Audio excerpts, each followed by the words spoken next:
The opinions expressed in the following program are those of the participants and do not necessarily reflect those of Rogers nor Rogers TV.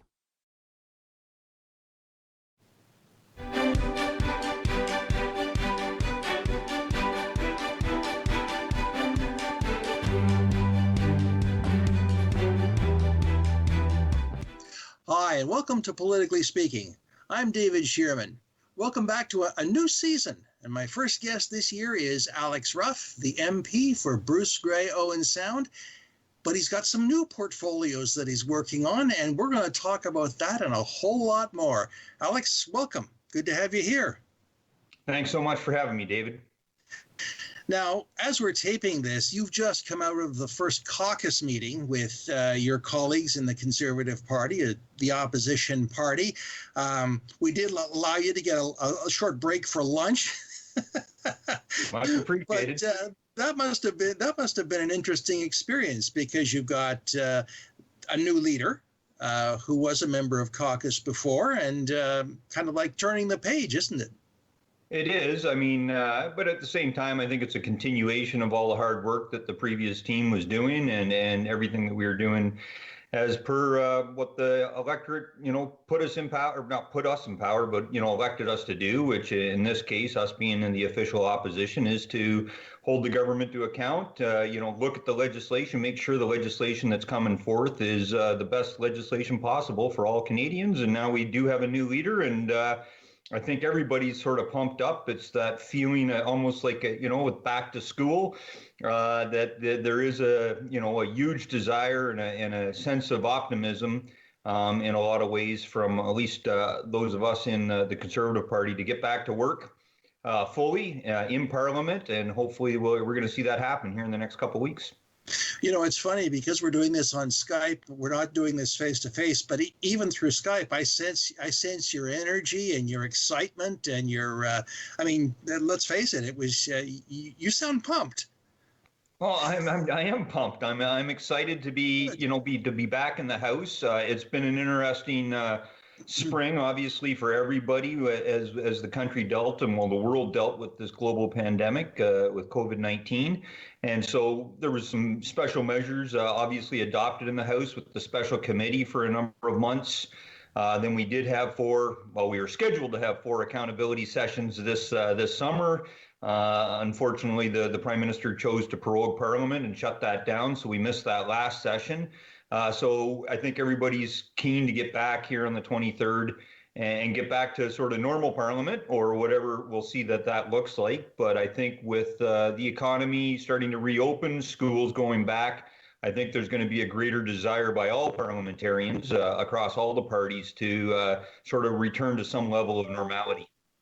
Now, when you talked about returning to normality before, in our last conversation, there was a lot of, there were a lot of measures in place to protect parliamentarians and to reduce the transmission of COVID.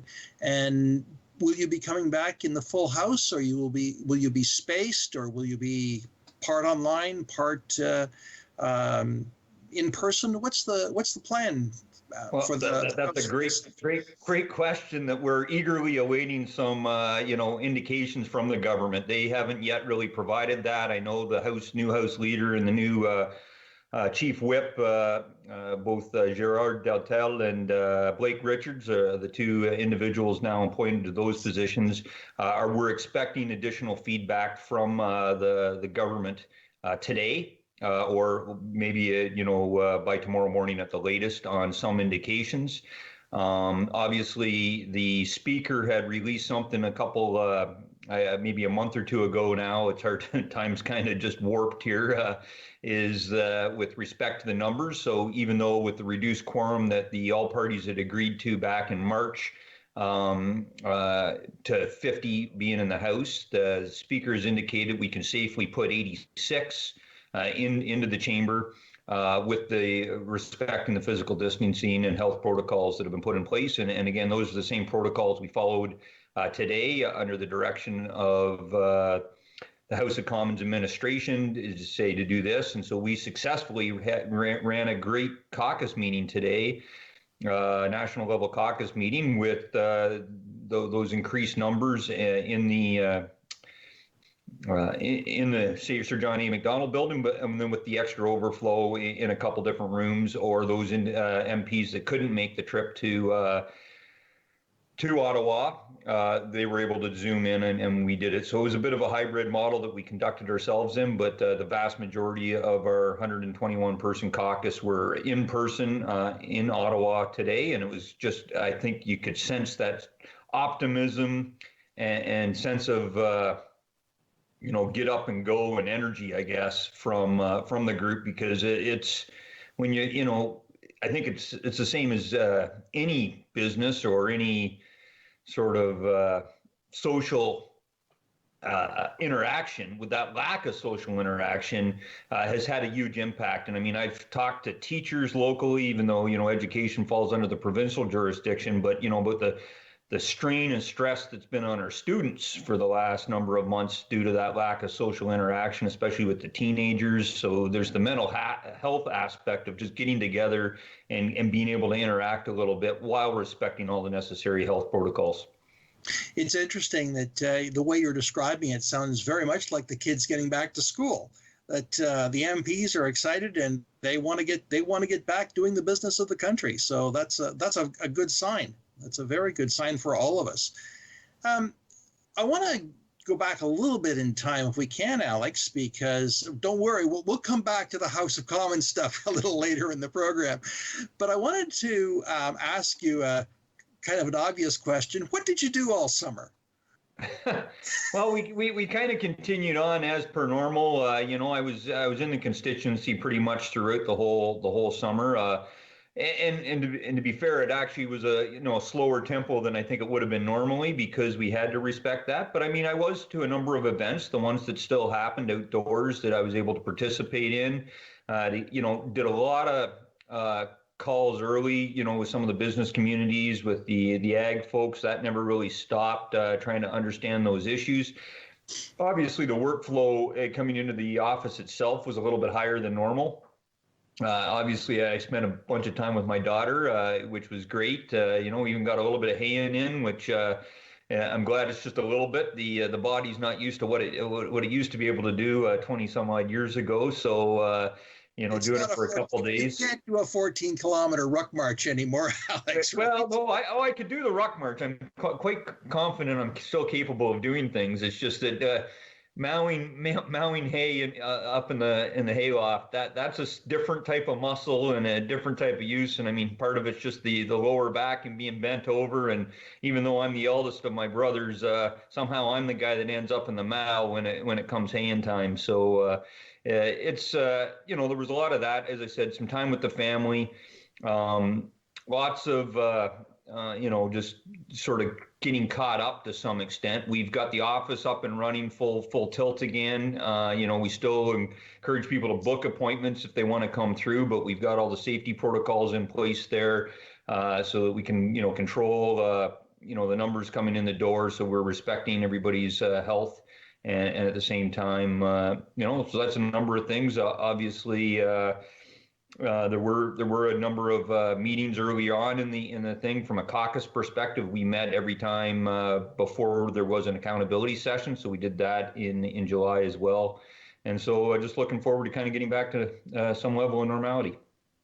Well, the one thing you didn't mention, of course, is the leadership campaign that was going on. And you were involved in that, I'm sure. Yeah, no, and true. That did occupy a little bit of my, sort of the off-duty hours, if you want to say that. Most of that was done during Zoom calls at night. From a leader, from Aaron's perspective and the other candidates' perspective. But there was a little bit of work. I mean, I did volunteer to help out with that a bit, obviously, because I was keen to see Aaron win the leadership, and so I wanted to do my part. And so I was thankful that things, even if you looked at the results locally in Bruce-Grey-Owen Sound, there was support for all four candidates in our riding. However, Aaron was successful, from first ballot right through to third ballot, which was what my goal was to help deliver it to him, and I'm glad it happened that way. It was interesting to see the way it kind of fell. did you not use a proportional representation system, or what was it called? What was the way that was called? Every riding's weighted equally. It's exactly the same, really, as a normal federal election works, right? In that it doesn't matter who wins the most, the popular vote. If that would have been the case, we'd be in government right now, because Conservative Party Andrew Scheer actually outperformed the Liberals in the October election from a popular vote perspective. However, they were much more efficient in their vote results, resulting in their larger number of MPs being elected. So it's the same way for a party leadership race. Every riding is worth 100 points. And so it doesn't matter. As you said, I think the riding with maybe the fewest number of Conservative members that chose to vote in the leadership was something like 51. Whereas we had over 1,141 members cast ballots in Bruce-Grey-Owen Sound. So we're one of the larger riding associations in Ontario. We don't quite top some of the bigger ones out west, but we do have a faithful membership that we're quite interested in casting their ballot in this race. And technical considerations aside, because there were some technical issues at the very end of the night of the announcement, it seemed like a pretty decent and open campaign, and everyone was doing their very best. Of course, I didn't, we never see what's in behind there and the arm twisting and leverage that gets placed upon people. But hey, the people were able to vote, and that's the important part. Yeah, the record votes, right? Over 270,000 approximately members in the party right now.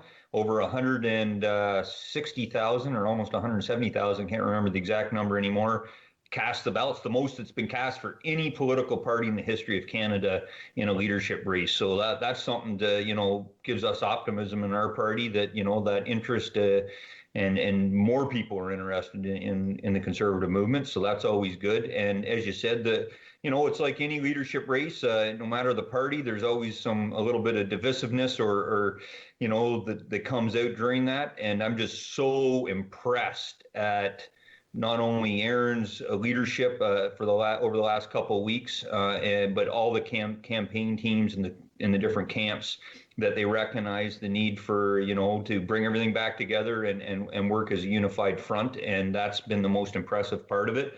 And I'd suggest for any Canadians out there, if they didn't get a chance to listen to Aaron's victory speech, I'm fortunate enough from my military background to have been exposed to a number of very inspirational leaders and heard some pretty, exciting, inspiring speeches in my lifetime. And I was actually shocked, and I've known Aaron for over 25 years, on just the caliber of that speech he delivered after 1 a.m. in the morning, or early on that Monday morning. So it's worthwhile. I think he did shed a lot of positivity and inspiration, and a great message for all Canada. Yeah, I think that if somebody wants to go and listen to that, I'm sure that's available somewhere on the internet by just searching his under his name or Conservative Party. Somebody's got it archived somewhere. It's all over YouTube. It's the first thing that'll pop up if you Google Aaron O'Toole victory speech. There you go. Now, as you move through the campaign, it has culminated, and now we've got, what shall I say, the page has been turned, to use another metaphor. But tell us about Aaron O'Toole. You've spoken very highly of him. You were classmates at RMC, I believe. So, tell people about Aaron O'Toole, because we've got to get to know him. Yeah, absolutely. So, that's actually, I think, how he opened his speech pretty much. Good morning. My name's Aaron O'Toole. So we weren't classmates. He was a couple years ahead of me at military college, but we were in what we call sister squadrons. I was in 2 squadrons, he was 3 squadrons. So we shared the same building for those my first 2 years at the college. So no, Aaron did he did 12 years in uniform, 9 years in the Reg Force as a tactical Sea King navigator. So he participated in the Swiss air disaster down down on the East Coast. He's got that practical experience in the military, serving our country, and then he went to law school down on the East Coast, and then he's became a corporate lawyer. Done a lot of pro bono work with Indigenous communities up north with different organizations. He's one of the co-founders of True Patriot Love, which is the largest military sort of supporter nonprofit charity out there now. So he's been an individual that's been dedicated to doing what he can to serve Canada, and at the same time, he's just an average. He grew up in a very much a blue collared family. His father worked in the automotive industry with GM, and so he grew up down in the Oshawa area after although he was born in Montreal, and then since then. His father he's following a bit in his father's footsteps. His father was actually a long-term member of provincial parliament here in Ontario. So he's got some interesting backgrounds, but I think really when you reach out to him or people listen to him, the thing that's going to most impress them is that Aaron's, there's substance to him, and he's authentic at the same time, and anybody can approach him and reach out to him. There's nothing fake about Aaron. Aaron is just who he is. I think he's a great leader, but he understands what average Canadians go through on a daily basis, and I think he's going to come up. He recognizes our job as the opposition is to hold the government to account, but at the same time, he understands that if we want to demonstrate to Canadians that we're a government in waiting, we got to come up with some solid platforms, some good policies that will resonate with Canada and all Canadians, and I think you're going to see that forthcoming. In fact, he's put a lot of it on paper. When he ran for the leadership 3 years ago and finished third to Andrew Scheer and Maxime Bernier, that was as a relatively new member of Parliament. He had only got elected in the by-election in 2012, but his policy document was over 70 some odd pages even then, and he cut it back a little bit because he recognizes that not every person's going to want to read a 70-page document, but I think his document's still 50 pages long, and it covers pretty much every issue out there. And again, so people should really just go to aaronotoole.ca/platform, and you can read what his platform was for the leadership campaign. That doesn't mean that's the identical platform word for word that the party would run on in a national campaign, because again, the other great thing about Aaron listens to people. He listens to his own caucus. He's going to listen to, more importantly, all Canadians, and he's not afraid to modify or change or evolve a platform or a policy or an idea based on good, solid feedback. So I think that's, those are some highlights about what I think about Aaron and why I'm quite happy and impressed to see him at the helm. Yeah, it's interesting you should say that, John, because Alex, because I knew his father, John O'Toole. John was not just an MPP for the riding of Durham in the east side, on the east end of Durham region, but he was also mayor of Clarington, mayor of Clarington, and also I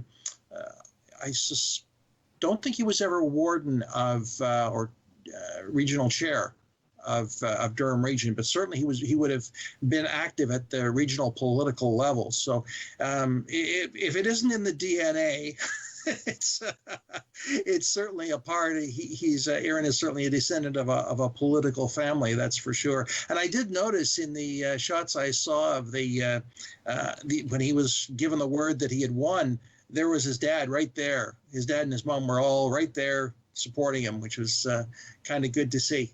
It's been a long time since I've seen John, but yeah, good to see. Good to see.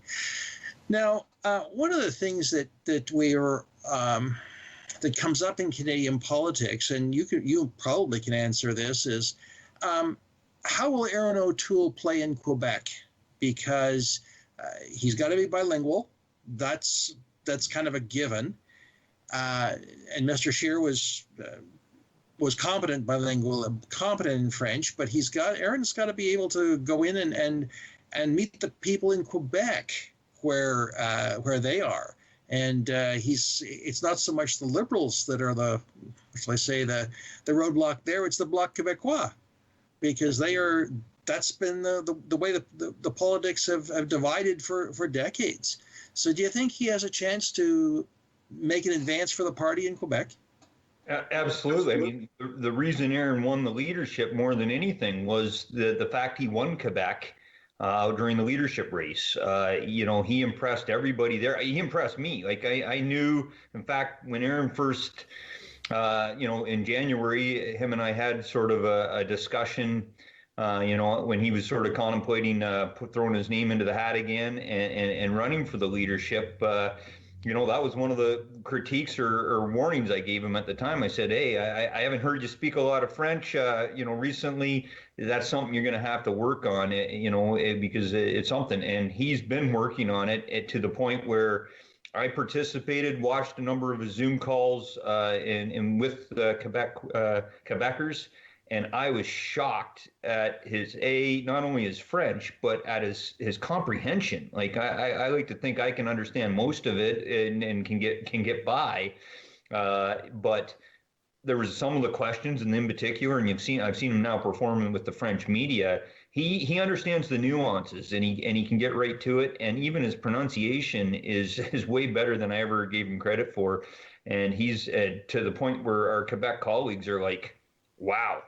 Like I've been in the room, even, where Aaron's speaking French, and I don't look at him. I'm looking at the Quebecers in the room, the Francophones, and you can judge then, on how well he's performing. So that the language thing aside, because again, we've got some interesting examples in our Canadian history of different prime ministers and leaders, being questionable, performance in either official languages in some cases. And so I think Aaron's, he's got that forte and that competency in the language itself. But one of the things, too, that I think appealed to a lot of the conservative members in Quebec, Aaron actually had a specific platform for Quebec to address some of their concerns and issues, because they are a distinct culture, and it's been recognized, even, under the previous conservative government as a distinct nation. And so therefore, Aaron recognizes that. So I think you're going to see him do a lot better. And again, your commentary about the Bloc, I mean, it is kind of sad, and I'm not a political historian by any stretch. I'm sure you're much more up to speed. But when you look at where the Bloc came out of, in the 80s, a lot of them came from the Conservative Party. And however, under Harper, the Bloc Québécois basically ceased to exist. They were down to a few seats left, 6 seats, I think, left in the House of Commons. And unfortunately, since the government has changed over, that's where we've seen some of this,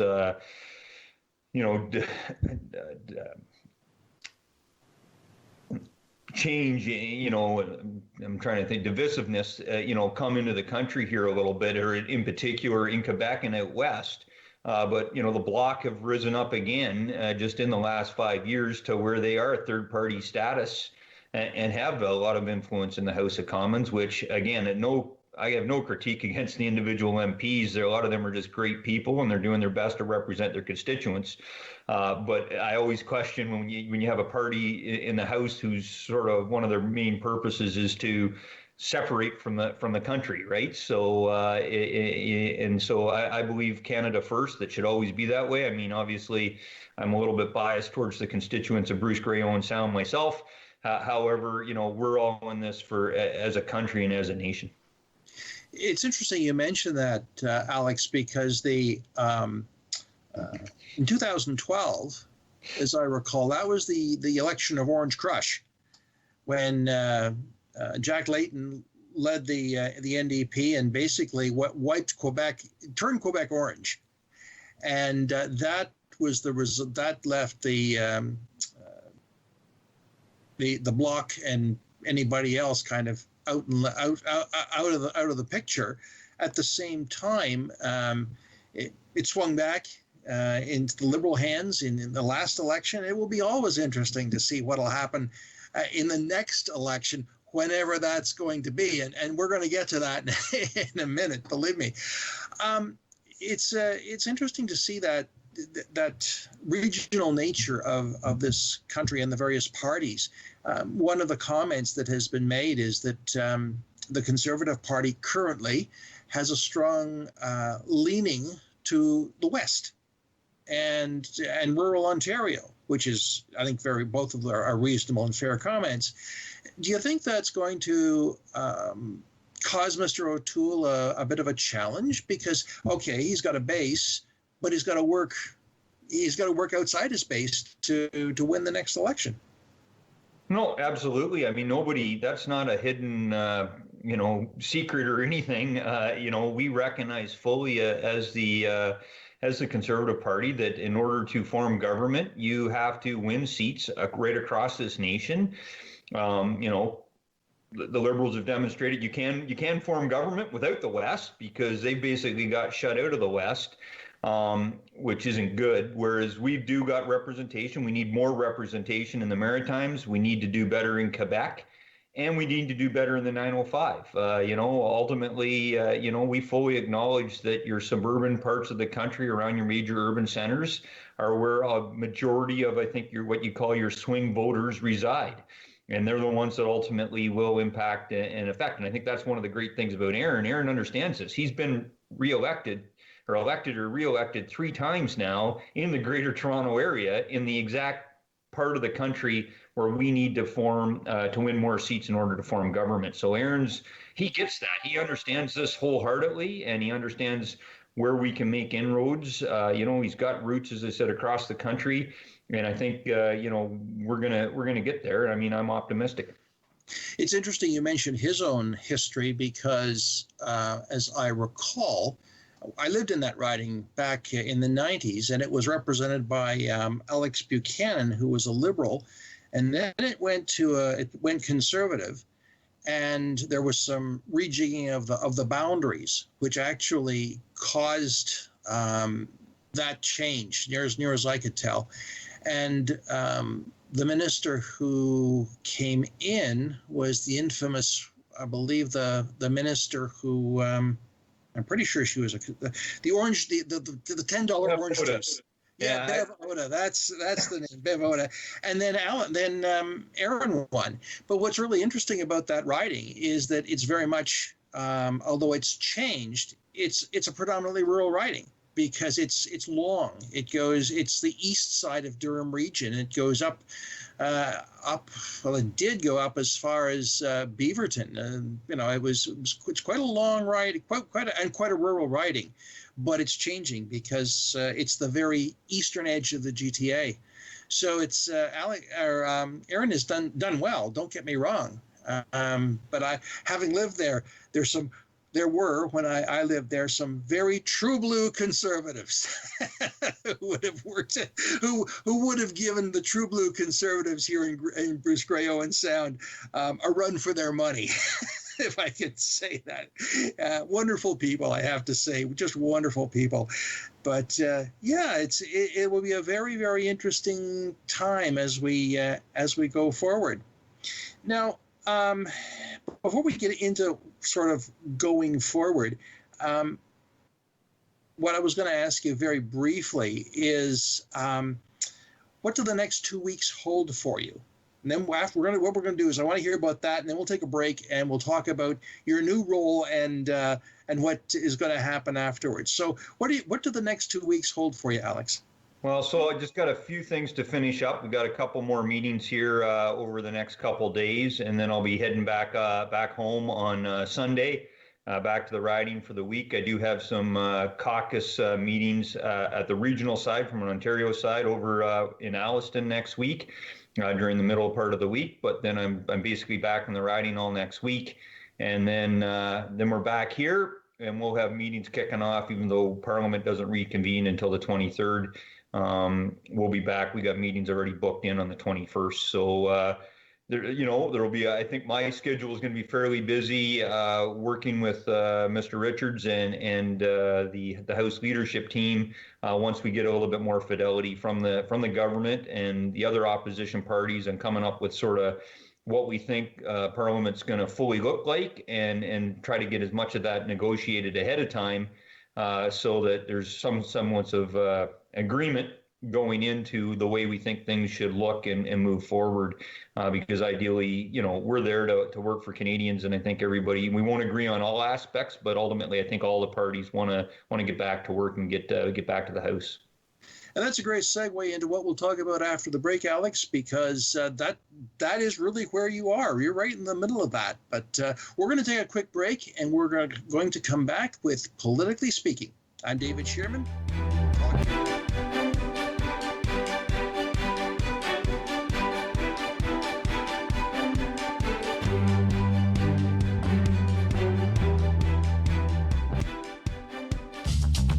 This program is brought to you by Ignite TV.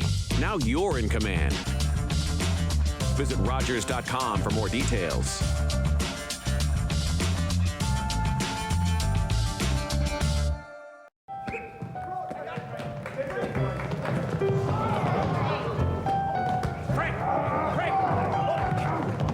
No, Frank, don't carry it. Dribble it. Dribble it. Frank, dribble it. Frank, shoot. Is this some kind of Canadian joke, sir? I mean, I know you're the instructor and everything, but we can't carry the ball. How can we get a decent shot at the peach basket? All right. Maybe we can allow a carry of a couple of steps. And Mr. Naismith, sir, it sure slows things down having to climb up here every time. Well, then let's cut the bottom out of the basket. But I need these baskets back.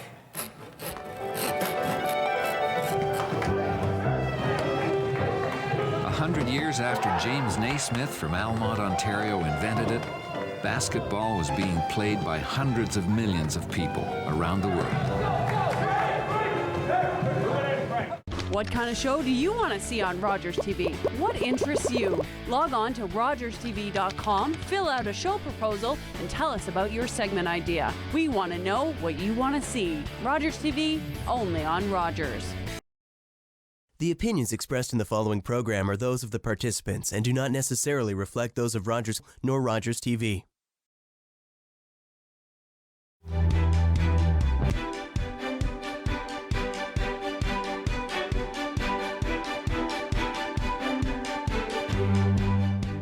Hi, and welcome back to Politically Speaking. I'm David Shearman. My guest is Alex Ruff, MP for Bruce-Grey-Owen Sound, and we're just on the cusp of a new session of Parliament, and we're talking about what Alex has been doing, his new leader, Aaron O'Toole, and of course, we're going to get into what's next. Alex, welcome back. Thanks again for having me, Dave. It's great to be here. Now, I hinted at the fact, and we've talked to I've pushed it back a bit, but you've got a brand new role in the House and with the party. If I can describe it, your title is Deputy Opposition Whip, but I thought it was really interesting when Aaron O'Toole released the full document with the shadow cabinet. It's a lovely wall chart. I don't know whether there's a big wall chart version of it, but it's a wall chart. And of course, he's in the center, and below is the shadow cabinet, obviously. But above that is the House of Commons leadership team, and there you are in your position of Deputy Opposition Whip. If I read that correctly, it's kind of like a division between policy and operations. Is that a reasonable way of describing the two teams that he's got in place?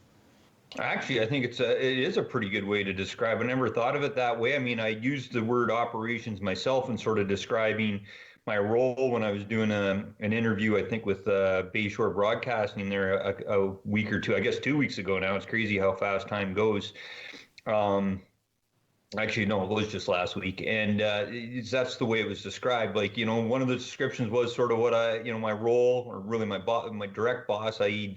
Blake Richards, as the chief whip, is to sort of be the vice principal of the school, But the other way I look at it, it is that day-to-day operational side of the House for how the House runs. What are those big issues that are going on, and making sure we have the right number of MPs present, that everybody's accounted for, not only in the House. It's in particular important when there's votes going on, And then secondly, in all the committee work that's going on, and that we're aware of that. But I think, what I consider the real privilege, and I'm thankful for Aaron giving me this opportunity, is it just allows me to be that sort of sounding board and a little bit, the frank advice to him. That's the one thing that I've told him from day one. And I mean, it wouldn't have mattered if he would have put me in this position or not.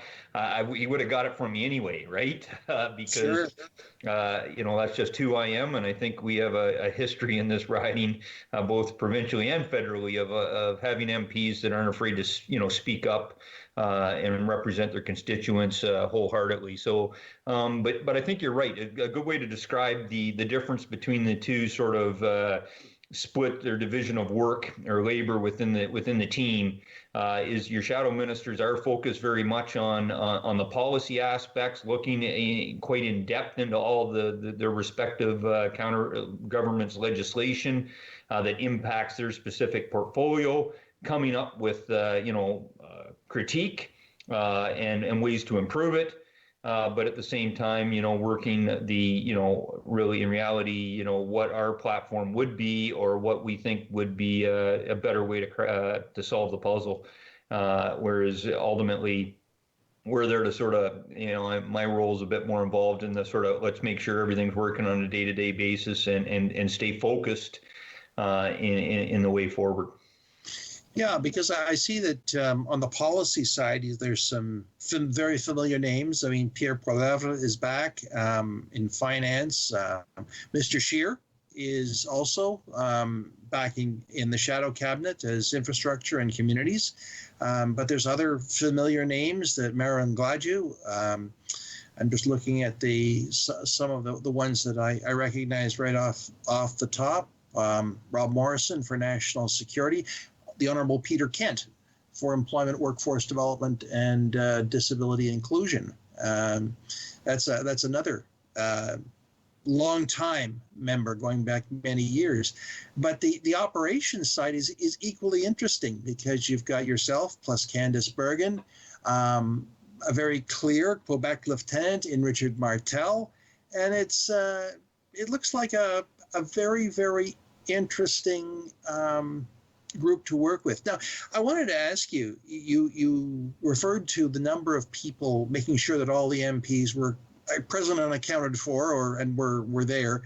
But there's also, I understand, and my memory could be wrong, there's an agreement that you may be responsible for between the parties that, for example, if someone has to be away because they're sick or family emergency, there's a balance so that is there a correlation between if you have one that's on that has to be away or someone else there's an equality pairing. It's called pairing. Parity, yes.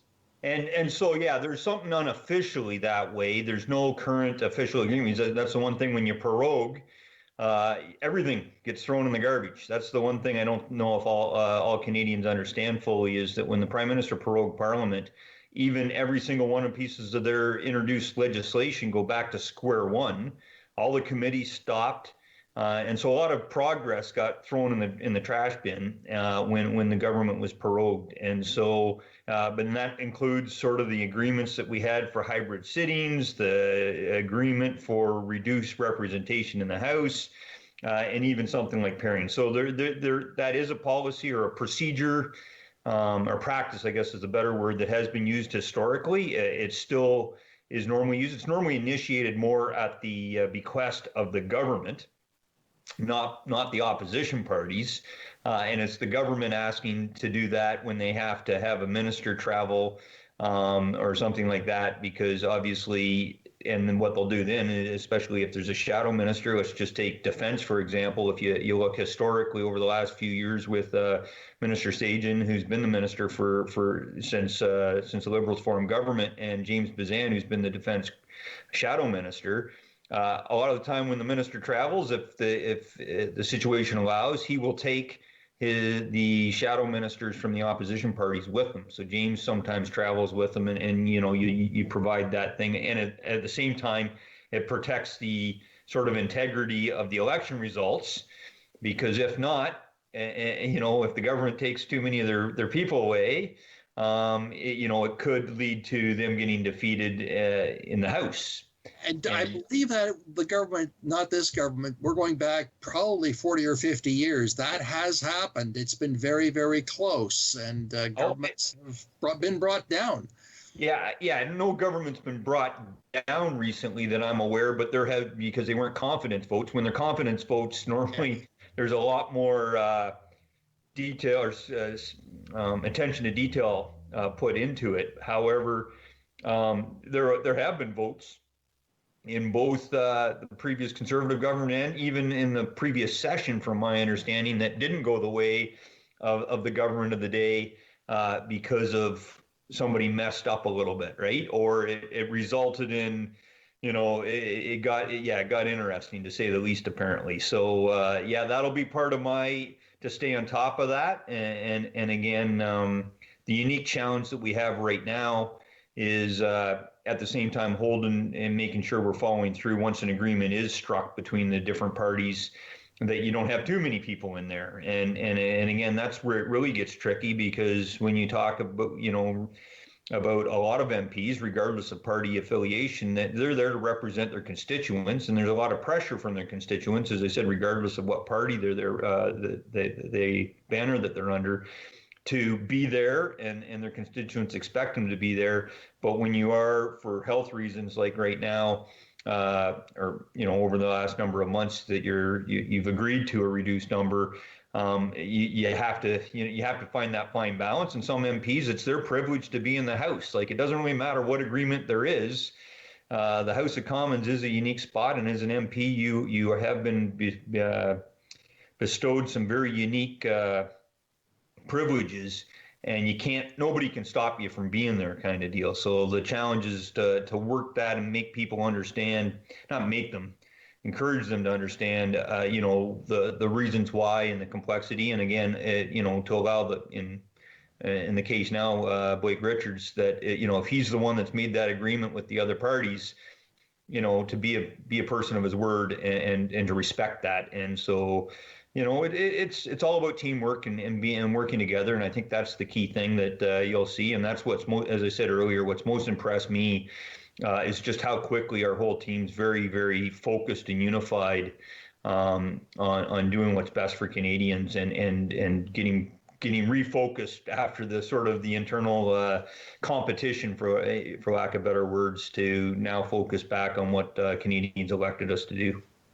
I suspect, Alex, you're going to find it's probably as complicated, if not more complicated, than having oversight and leadership of a battalion of troops.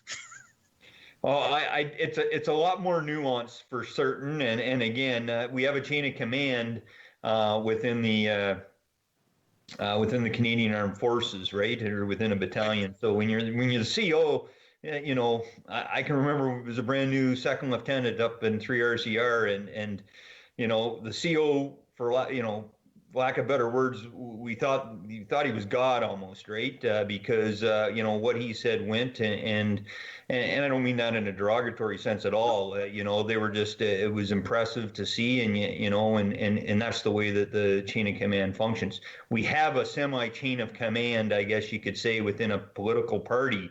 However, ultimately, we're all there, and the people that we all work for is the people that elected us and our constituents. So ultimately, that's where it's a lot more nuanced, and you have to balance those sometimes competing interests, depending on the issue, right? Because there's some issues that are very regionally focused, and just because it's maybe something in a case in Bruce-Grey-Owen Sound that, hey, we really want to see this go forward, yet maybe it's not the best thing for Canada. It might be the best thing for our area of the country, but it's not necessarily the best thing, and that's always the fine balance. And then if that is the case, for an example that impacted us, then that's my job to explain to the constituents of the riding, to say, here's why this decision was made, or here's why we voted the way we voted, or I voted the way I voted.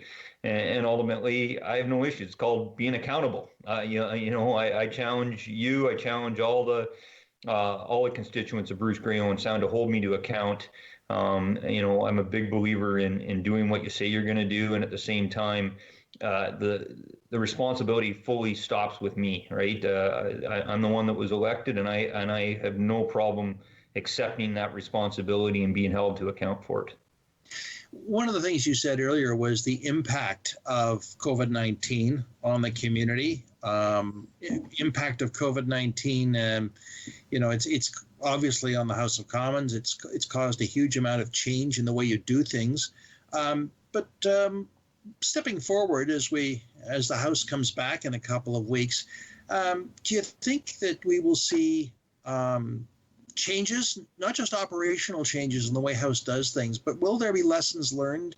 Do you think the government will be introducing policies? Do you think that there will be some changes that will be maybe in the throne speech that we'll all be waiting upon with bated breath? Well, that's the $1 million question, really, right? Is what is going to be in that throne speech? I think we've seen some trial balloons released by the government already.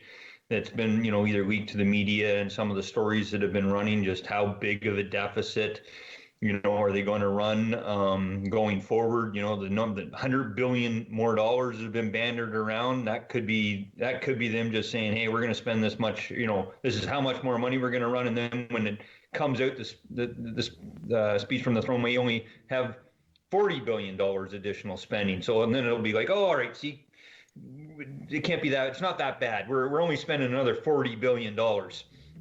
On top of the $343 billion that's already been spent this year. So I have no idea, what it's going to be and exactly what it's going to look like. I think it wouldn't be fair to, determine, whether or not there's going to be some. My assumption, there should be some great stuff in there. My other assumption is there's going to be some parts in there that philosophically I will be personally opposed to, and that my party will be opposed to. But to be fair to them, let's wait and see what they put forth. There's still a few weeks, a couple of weeks at least here before that's going to be released. And again, as Aaron's clearly stated, I mean, that's the job. We're there to work for Canadians and make the best legislation go forward. So it'll be interesting to see what kind of policies they bring forward and what they're looking to do. Well, some would say that the WE scandal forced Bill Morneau out of cabinet, and he won't run again. He has said, and he has resigned, I believe, as an MP. So some would say that, well, that's going to be a change, and Chrystia Freeland is the new Minister of Finance, and although she's a respected scholar and author and journalist, it'll be interesting to see which her proposals are coming forward.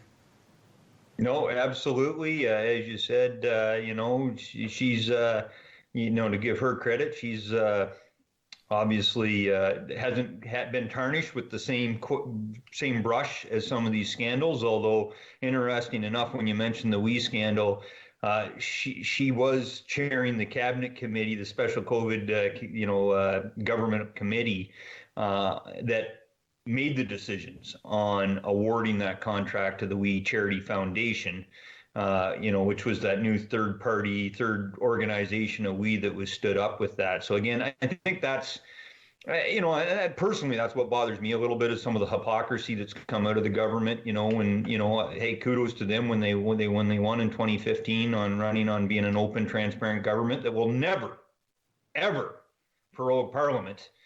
And again, fascinating enough, 5 years later, they've done that. When, as I said, if they needed a new throne speech, I'm not, as I said, an expert on whether or not you actually need to prorogue to call a new throne speech. But even if you do have to go through that method in order to do it, they could have done that on the 21st of September. Prorogued it for 48 hours and had us all back on the 23rd. So I don't quite buy the sandwich that they've been feeding us and over the last few weeks. Well, the British parliamentary system is they are, of course, we both are Westminster systems, but they're when the House is prorogued in England, it is only for a week, and you come back with a speech. Canada has always had a longer term for whatever reason, and I haven't done any delving into it, but we do have a practice of a longer term for for proroguing the Parliament. And, one way or the other, we'll get something new, and people will have a choice. Well, I don't know if they'll have a choice. I mean, proroguing Parliament doesn't mean that there's going to be a federal election. I mean, I'm hopeful that there's not, right? Because I don't think right now there's too many unknowns. And as much as I fundamentally am not super happy with the current leadership of the government, I don't think that should be what we should be focused on right now. We should be focused on Canadians and bringing forth the best legislation possible. And so, interesting enough to, on proroguing, it was this current government that brought forth, on the previous session, brought forth the necessity for them to actually, within, I think, 20 sitting days, to provide a written explanation to Canadians publicly why they prorogue Parliament. I'm pretty sure it's public. I know it has to come to the House anyway, but I'm pretty sure it's a public document as well. So it'll be interesting to see how they rationalize why it was necessary to prorogue. So, and as you said, we'll see what they come. I mean, you can't.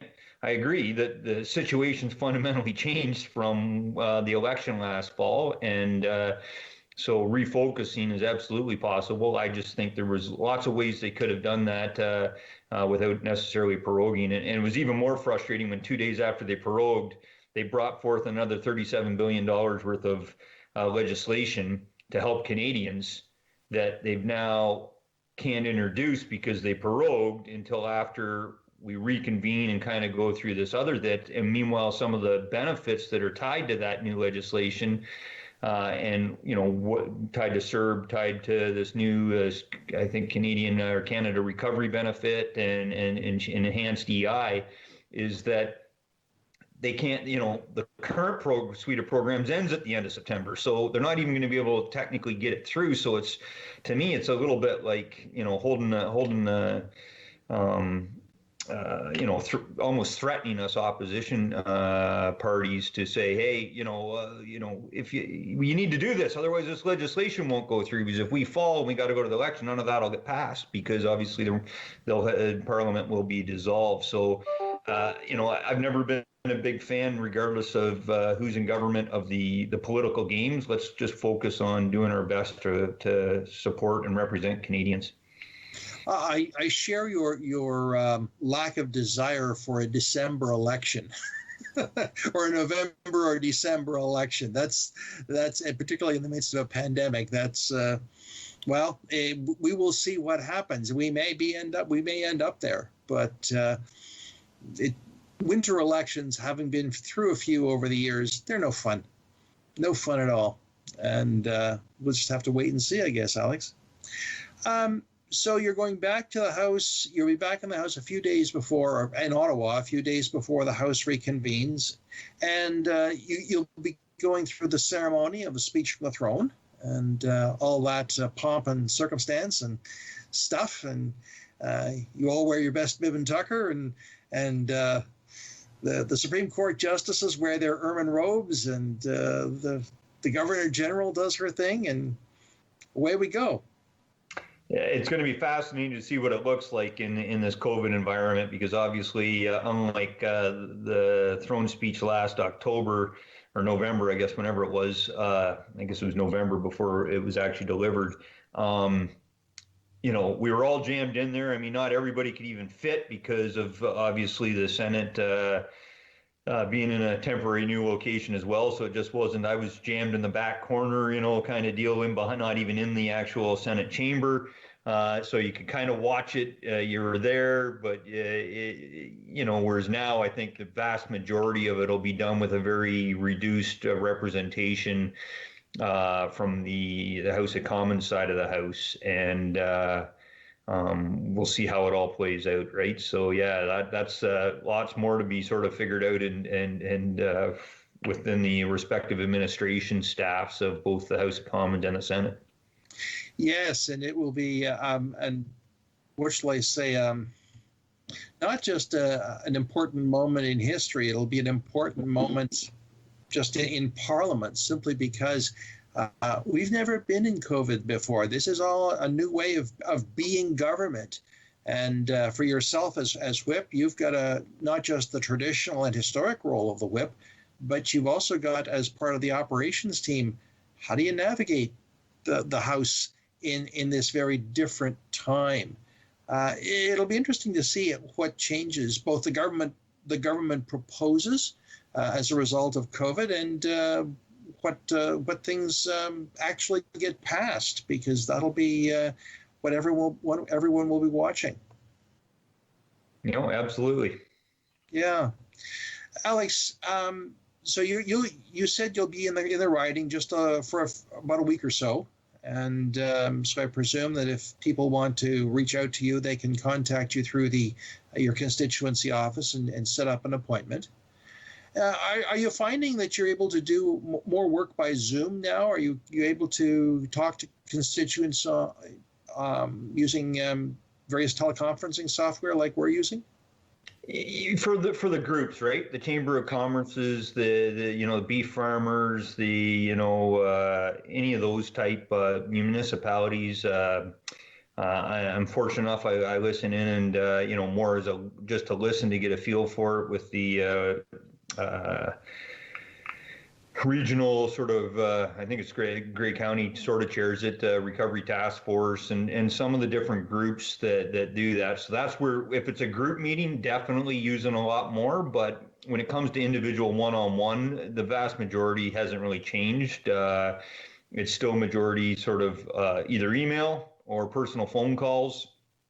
And there are the occasional person that wants to come in, and we do face-to-face. As I said, we set up the office, and it's big enough that we can keep our distance, wear our masks, and have that safe conversation interaction. And the staff are all set up, so we're only one constituent into the office at a time. We spray her down before the next constituent is coming in. So we've got all those measures put in place, and I'm hopeful. I mean, it's one of the questions I'm actually going to follow up here with the government and Service Canada is something I've been asking for a while now, including I think the very first time I was in the House in April, and I recognized how do we help out those Canadians that have limited internet and limited phone access, and in the most vulnerable in a lot of cases that can't afford to sit on hold for days on end because they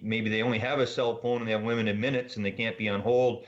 I said, what is their plan to reopen Service Canada offices for, and in a safe manner? And I think the last time I stood up in June I even volunteered to help them. I'll go put in their plexiglass for them if they want me to. It's not that hard to put in that stuff. We've got to go, but I wanted to thank you again for your time today on Politically Speaking, and we'll be talking again. Hopefully, best wishes in the next session of Parliament. Thanks so much, David. And thank you, friends. I'm David Shearman. My guest has been Alex Ruff, MP for Bruce-Grey-Owen Sound. Take care. We'll talk to you again.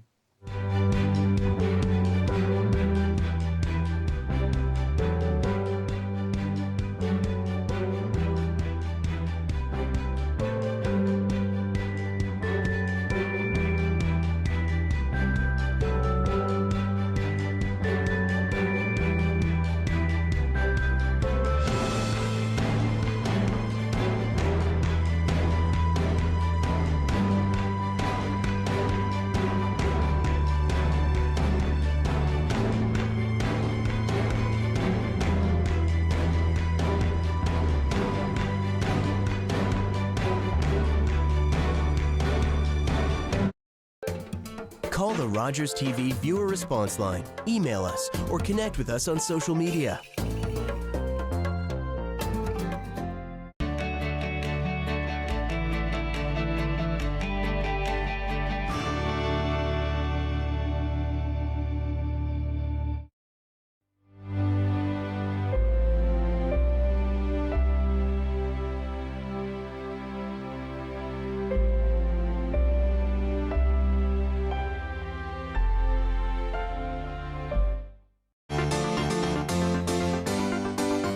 Is fine spending $400 on footballs, but not with sending